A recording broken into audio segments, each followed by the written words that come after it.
Hi, how are you today? Recently, as I'm sure all of you are watching the news and just all the things that are going on in our country and really around the world.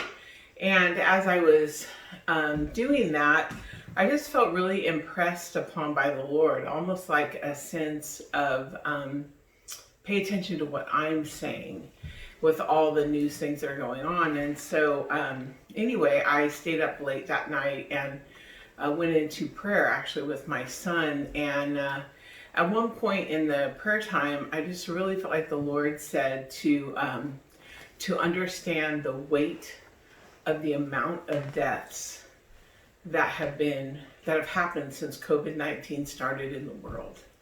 And I was reading statistically from April 2nd, it's probably a lot more now. It was 50,000 people have died from COVID-19 around the world. Now, I'm not saying that to alarm you at all. I'm saying that because you might just be one of the people who have lost a loved one, or who have someone sick at home and maybe you're just really feeling afraid, or maybe they're quarantined down in the basement or in an RV on the property or just wherever. And it just causes us to be just really afraid and also feeling really pretty much helpless. And really today, the people that I really want to speak to today are the people who have lost a loved one around the world. And I really felt impressed by the Lord to share a portion of my story. And so I'm going to do that today. When I was younger, I have 4 children, and 3 of them are living, and 1 of them is in heaven. And that is the boy that I'd like to speak to you about today. His name is Stevie. And in 1982, I was in a car accident with Stevie and our family, and Stevie died in that car accident. And not to go into too many details about that accident because that's not the most important part. But during that accident, for whatever reason, when I saw him lying on the road, he actually, what had happened to him was because back in 1982, they didn't have the seatbelt laws they have now. He had his seatbelt off, and he was actually, I had just seen him moments before the accident happened, and he was combing his hair in the rearview mirror. And so, anyway, so when I finally saw him, he basically flew out of the skylight of the car. Anyway, the opening on the top of the car, and when he did that, it cut his jugular. And the thing is, when that kind of a cut happens, unless you're a medical personnel, you wouldn't even know how to handle that. And so the first time I saw Stevie lying on the road, there was a lot of blood. And to be honest with you, I was frozen in fear. And we were there on the road. There was some mistakes that happened with the fire department. Nothing to say bad against the fire department. We love the fire department. But for whatever reason, there was some miscommunication that happened. And so as a result, Stevie laid on the road that day for just about 2 hours. And in that 2-hour time frame, I never went to him. I just couldn't. And I'll probably cry, and that's okay. A few tears are not bad.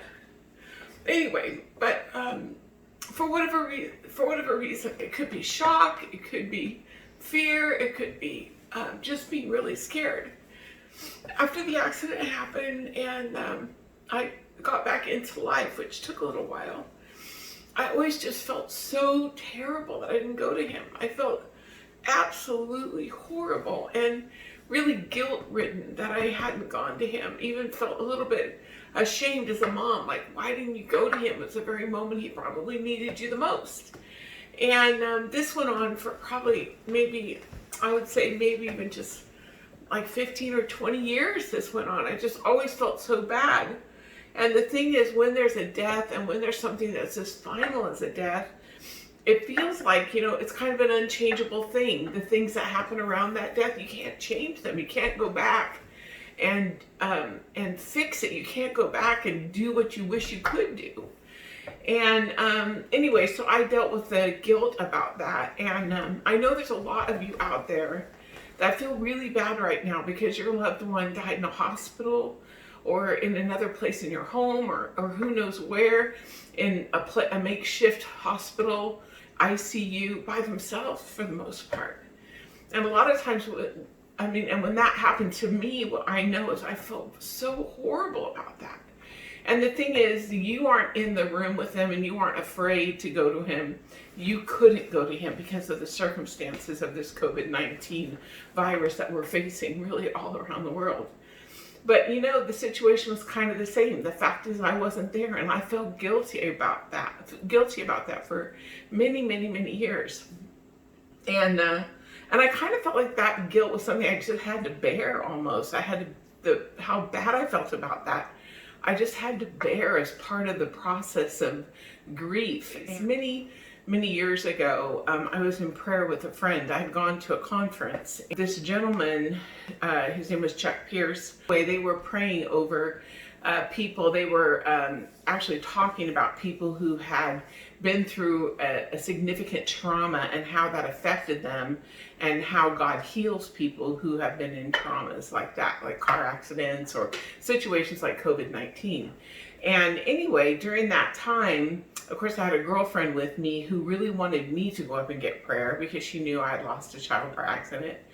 And I didn't want anything to do with it. And so anyway, so I basically was kind of hiding, plus the fact that I felt so bad about his death for so long. Any time anybody came near that part of my life, I just really wanted to put kind of a shield up or something, because it was just such a tragic thing that had happened. Anyway, so the part of the story I really feel like God wants me to talk to you about is what happened later that day. So at some point during that conference, I started to cry, and that's kind of what happens when you deal with grief. It's almost like the ocean. Initially, the waves come in so hard, you think, I'm never going to live through this. And then sometimes they slow down and you feel like, wow, I made it through an hour without feeling so overwhelmed by the grief. And then sometimes it feels like, especially as Stevie's death got further and further away, then there would be a day I didn't think about him, and I would feel so terrible about that. And so again, when this happened, it was 15 years after Stevie had died, about that. And so I'd carried this just feeling terrible about not going to him, about not being with him, about not comforting him, telling him I loved him for the very last time. And anyway, so that day at the conference, I started to cry and I couldn't collect myself. So I told my friend, I really need to go back to the room. And so off we went. We were two ladies traveling together, and we went back to the room. And I've always appreciated my friend. Her name is Emmy, and she's just a delight. And I'm so thankful for her maturity that day, because she said, the Lord's bringing this up for a reason. And so let's just stay and pray for a few minutes together and see what the Lord wants to do. And I thought, it's a funny thing, because I felt like everything surrounding Stevie's death was unchangeable. I couldn't change anything. I couldn't change that I didn't go to him. I couldn't change that he died. I couldn't change how he died. I just kind of felt like talking about it or praying about it really it had no worth to me, because it couldn't change anything. And that's where I was really wrong. I was really wrong. So that day she started to pray, and again, I'm resistant at that point in my life to pray about this, because I don't want all that sadness to come up. And anyway, so I know for a lot of you this is very raw, and I'm so sorry for the loss. I'm just so sorry for the losses that the world has taken over this. So she asked me in this prayer time to ask God to show me the accident from his perspective. And I thought to myself, I don't need to ask God to show me that thing from his perspective. I've seen it 1,000 times. You know how that is? You go over things 1,000 times in your mind. If you've lost someone already, you know how that is. And I, again, feeling a little resistant, but feeling like, gosh, she's being really persistent. I should probably just do it. And so I finally said, okay, I'll ask him. And so I just turned to the Lord and I just said, Father, I was praying to God, Father, just show me the accident from your perspective. And It was the craziest thing. It was really an incredible thing that happened that day. What God did was he immediately, in this moment in this hotel room, I wasn't in the hotel room anymore. Instead, I was above the car accident. And I was kind of with God. I know that sounds weird, but stay with me. It's really important. And I could see Stevie lying on the road. I could see the blood. I could see where I was standing. And again, that guilt washed over me because I felt so horrible that I didn't go to him, or I couldn't go to him, much like a lot of you. And all of a sudden, the car accident just kind of played out in front of me, just the way it had played out probably, I say 1,000 times, I think 1,000,000 times in my brain. Over the last 15 years, I've seen that car accident play out in front of me with always the same outcome: Stevie lying on the road, me over here, and me feeling awful about the fact that I didn't go to him. So it played out, and I thought, yeah, see, I was right. That's how it happened. That's what happened. And I can't change it. I can't change what I did or what I didn't do. I can't change it, just like a lot of you can't change the fact that you weren't with your loved one, your husband, your child, your mother, your father, your sister, your brother, your friend. And all of a sudden, it was as though it reversed, and then I could see the accident being played out before me again, but it was in slow motion. And I could see my daughter who was in the car accident, and I could see the car had flipped. We were in the car. She was in the car with me when the car settled. Everybody else was outside of the car. And I could see me and her trying to get out. Whenever there's a car accident on TV, it always blows up. So I was trying to scurry to get her out of the car before that happened. I mean, I could just see, I could almost feel the emotions of the day even. And just as Stevie is starting to come up, I'm gonna cry, but it's okay. Just as Stevie is about to come up out of the sunroof, I see the Father's hand, and he just reached out, and he reached through Stevie and brought his spirit to himself.